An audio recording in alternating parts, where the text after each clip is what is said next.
Welcome to the शिक्षा सिद्धि study hub.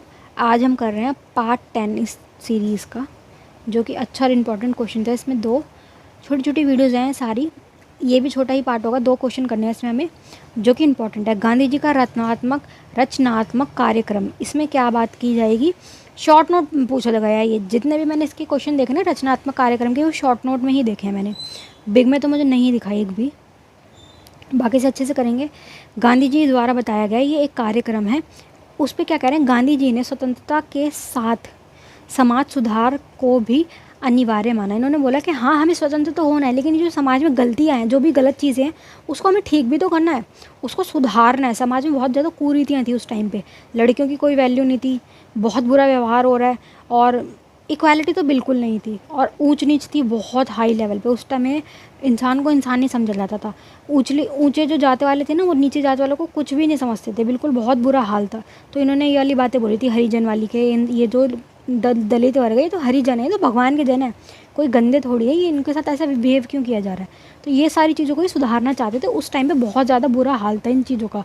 बाल विवाह हो रहे हैं, लड़कियों के प्रति हिंसा हो रही है, ये सब बहुत हाई लेवल पे था उस टाइम।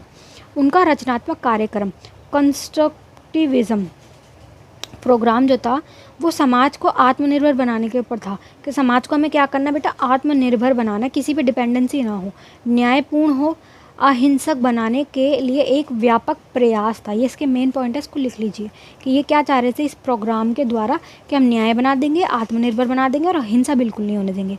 यह केवल राजनीतिक स्वतंत्रता नहीं थी। ये सिर्फ ऐसा नहीं था कि राजनीतिक स्वतंत्रता चाह रहे हैं कि हमें आज़ाद होना, नहीं, बल्कि सामाजिक आर्थिक पुनर्निर्माण की मांग थी।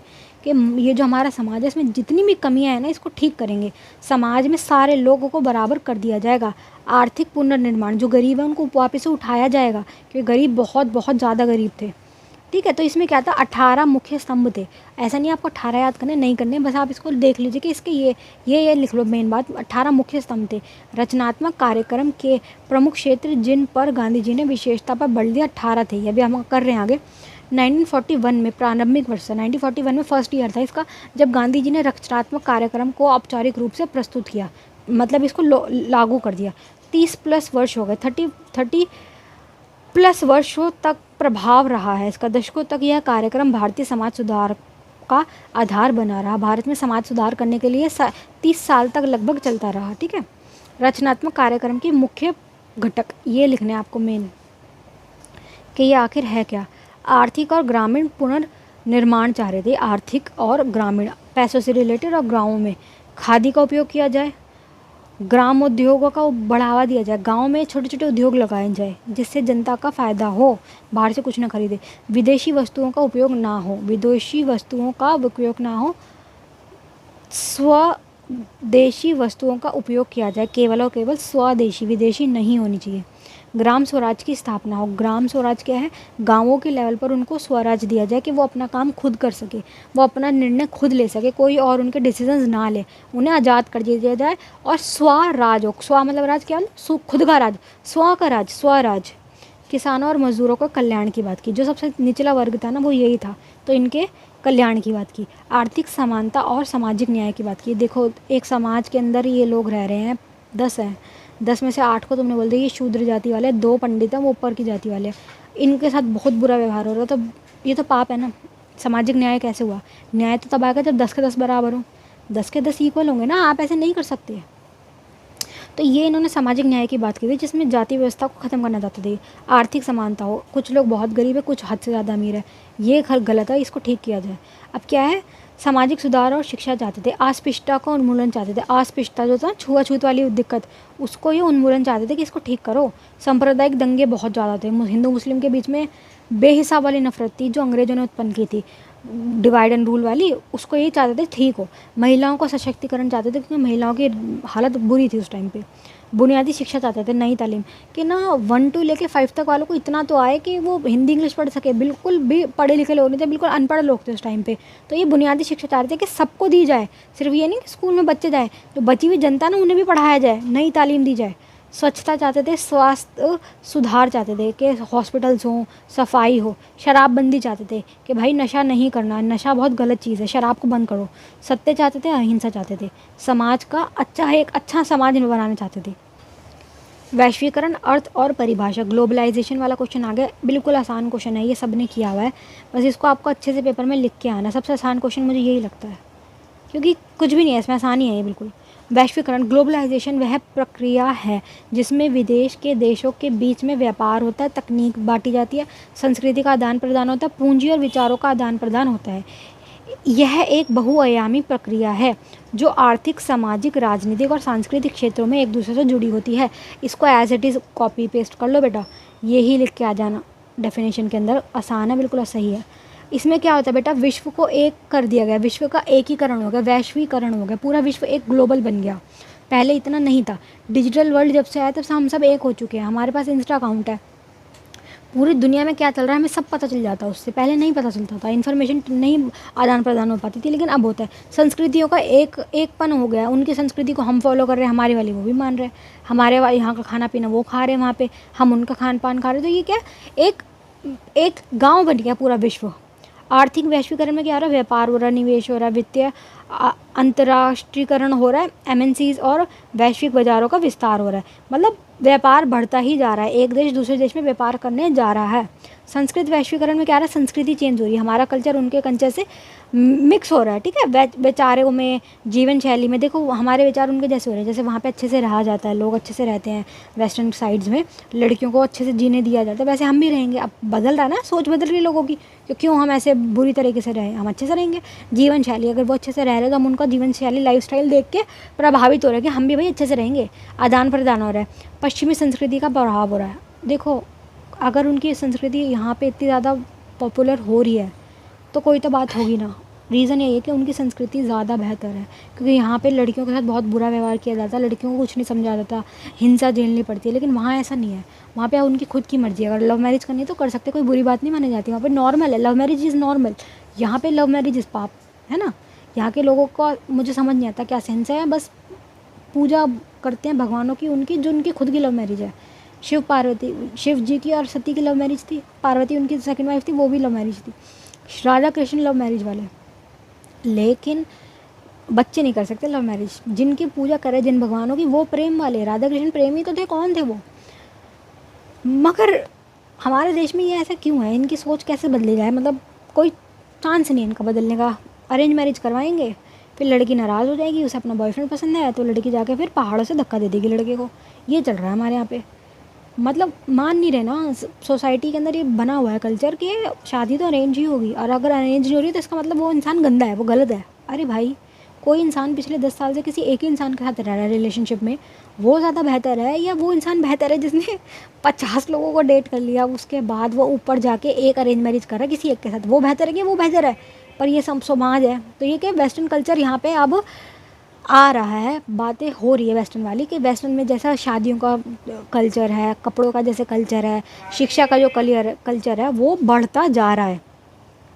तकनीकी वैश्वीकरण, सूचना बढ़ रही है, तकनीकी टेक्नोलॉजी बढ़ रही है, सूचना प्रौद्योगिकी, इन्फॉर्मेशन बढ़ रहा है, इंटरनेट और डिज़ाइन संचार के माध्यम से विश्व की सुगड़ना, ठीक है, माध्यम से विश्व का सुगड़ना, मतलब ये कि सारा विश्व एक हो गया, डिजिटल संचार के माध्यम से विश्व का सुकड़ना, मतलब सुकड़ नहीं गया विश्व, विश्व एक हो गया। हमारे हाथ में फ़ोन है, हमें पूरी दुनिया की सारी खबर मिल सकती है ना। जैसे रिसेंट आप लोग क्या देख रहे हैं कि किसी ने एक बहुत बड़ी बिल्डिंग पे चढ़ के बहुत ऊपर, पता नहीं कहाँ कितनी ऊपर चढ़ के उसने अपनी गर्लफ्रेंड को प्रपोज किया, ये हमने देख लिया ना। ये किसी और देश की बात है, वो लोग अलग है, हमारे यहाँ से उनका बहुत दूर है, लेकिन हमें सब पता चल रहा है कि भाई ऐसा ऐसा हो रहा है, ट्रेंड में चल रहा है वो टॉपिक, हमें पता चल गया ना। तो ये क्या है, इन्फॉर्मेशन टेक्नोलॉजी बढ़ रही है। वैश्वीकरण के सकारात्मक प्रभाव, नेगेटिव हमने पीछे भी पढ़े थे, अभी सारे वही सारे इसमें आपको ऐड करने हैं। नेगेटिव भी पढ़ेंगे, पहले पॉजिटिव पढ़ लेते हैं कि इससे क्या चीज़ें बेहतर हो रही है। वैश्वीकरण ने विश्व में नए अवसर सृजन किया, नई नई टेक्नोलॉजी आई है, तो नए नए काम, उद्योग ये उजागर हो रहे हैं, नई चीज़ें सृजन हो रही है, आ रही है। वैश्वीकरण से तकनीक से व्यापार और शिक्षा में भी क्षेत्र में बदलाव आए हैं, विशेषकर तकनीक और व्यापार में आए हैं।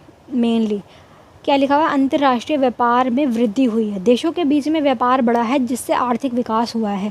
जितना ज़्यादा व्यापार होगा उतना पैसा कमाया जाएगा, बस ये पर्यावरण खराब हो जाएगा, लेकिन उसको इग्नोर कर देते हैं, है ना। क्या है, राजस्व में वृद्धि होगी, राजस्व क्या होता है ना, टैक्स, सरकार को मिलने वाले टैक्स में क्या है, वृद्धि हो रही है।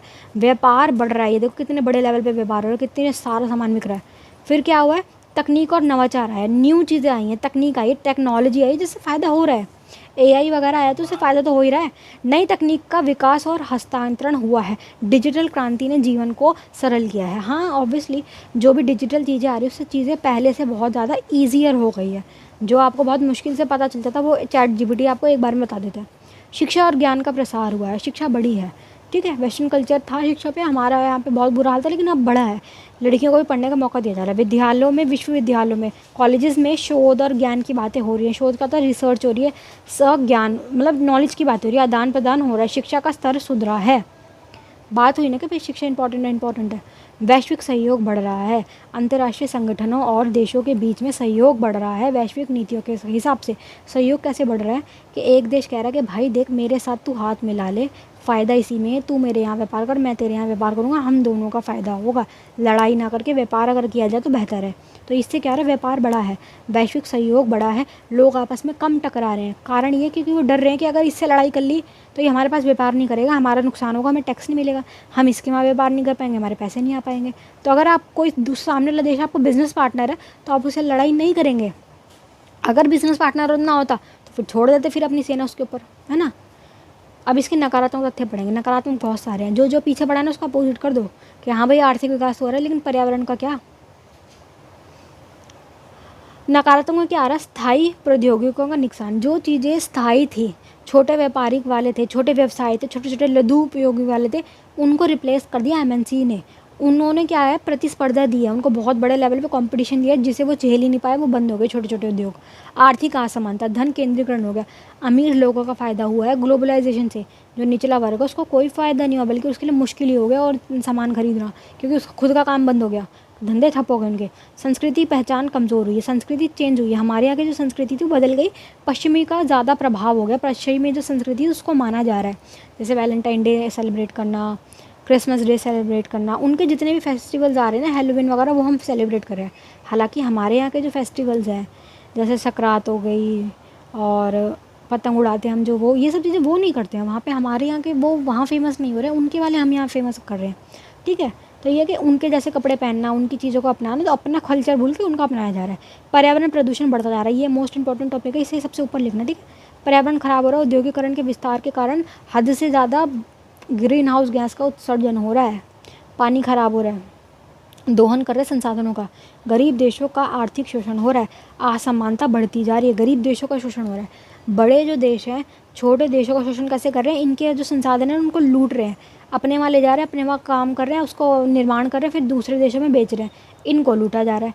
और ये लूट क्यों रहे हैं, क्योंकि इनको ये बोल दिया जाता है कि हम तुम्हें पैसे दे देंगे और हम तुम्हारी रक्षा करेंगे, हमारे उसमें आ जाओ, तुम्हें अलायंस में। कोई रक्षा नहीं कर रहे, उनको लूट रहे हैं। गरीब देशों का शोषण हो रहा है, उपभोक्तावाद बढ़ता जा रहा है। देखो वही मैंने पीछे समझा दिया, उपभोक्तावाद कि बार बार आप नया सामान खरीदे जा रहे हैं। जो चीज़ ज़रूरी भी नहीं ना उसे भी खरीद रहे हैं, सिर्फ दिखावी पने के लिए, दिखावट के लिए। ठीक है, समग्र निष्कर्ष क्या निकल के आएगा बेटा, उन्नत पूंजी, वैश्वीकरण और गांधी के रचनात्मकवाद कार्यक्रम, ये तीनों विषय आधुनिक समाज की चुनौती के लिए समझने के लिए आवश्यक है। वैश्वीकरण के लाभ अगर हैं तो उसकी हानियाँ भी हैं। गांधी जी ने संदेश दिया कि इन सबको ठीक करने के लिए हमें आत्मनिर्भर बनना पड़ेगा, खुद के सामान को प्रमोट करना पड़ेगा, बाहर वाले के सामान को नहीं खरीदना, बहिष्कार करो। एक संतुलित दृष्टिकोण ही टिकाऊ विकास के लिए कुंजी है। यह आर्थिक प्रगति के लिए, सामाजिक समानता और पर्यावरण के लिए, संरक्षण के लिए सुनिश्चित करता है। कुछ नहीं कह रहा, ये कह रहा है कि ना अगर आप संतुलित विकास चाह रहे हो ना तो उसके लिए बैलेंस बहुत ज़रूरी है। सतत विकास अगर आप चाह रहे हो तो बैलेंस बनाया जाए कि हद से ज़्यादा कुछ नहीं करना। व्यापार कर रहे हो अच्छी बात है, लेकिन हद से ज़्यादा नहीं करना कि आपका जो पर्यावरण है वो बिल्कुल ख़राब हो गया, फिर क्या फ़ायदा। किसके लिए इतना पैसा कमा रहे हो कि आप रह ही ना पाओ इस दुनिया में, इस देश में रह ही ना पाओ। इतना ज़्यादा पैसा किस काम का अगर आप यहाँ रह ही नहीं पाए तो। हम यहाँ तब रहेंगे जब पर्यावरण बिल्कुल ठीक हो, सांस लेने लायक हवा हो, पानी साफ़ सुथरा आए, पानी आए। अगर मान लो पानी, भगवान ना करे पानी ख़त्म हो जाए, फिर कहाँ जाएंगे, पानी तो ज़रूरी है ना। चलिए बेटा, इसमें इससे ज़्यादा कुछ नहीं था। Best of luck for your exam. एक बार रिवाइज़ कराना है, इसमें क्या रिवाइज़ कराऊँ, वैश्वीकरण सबने पढ़ा हुआ ही है, इसमें तो कुछ भी नहीं है। वैश्वीकरण क्या है, इसका वो डेफिनेशन है इसकी, इसके फ़ायदे बता दो, फिर इसके नेगेटिव पॉइंट बता दो। इसमें तो बहुत सारे पॉइंट है, पूरा 2 पेज आपके इसमें भर ही जाएंगे। ठीक है, इससे ज़्यादा कुछ नहीं है। अंतर्राष्ट्रीय लेवल पर व्यापार हो रहा है, तकनीक बढ़ रही है, शिक्षा बढ़ रही है, वैश्विक सहयोग बढ़ रहा है, ये सब चीज़ें। रचनात्मक कार्यक्रम में गांधी जी ने क्या बात करी थी कि कैसे चीज़ों को सुधारा जा सकता, बस ये था, इससे ज़्यादा कुछ नहीं था। बाकी best of luck for your exam. नहीं समझ आ रहा कुछ तो आप कमेंट बॉक्स में पूछ सकते हैं। जितने भी सब्जेक्ट मैंने पढ़ा दिए उनका सभी का लिंक नीचे डिस्क्रिप्शन बॉक्स में है।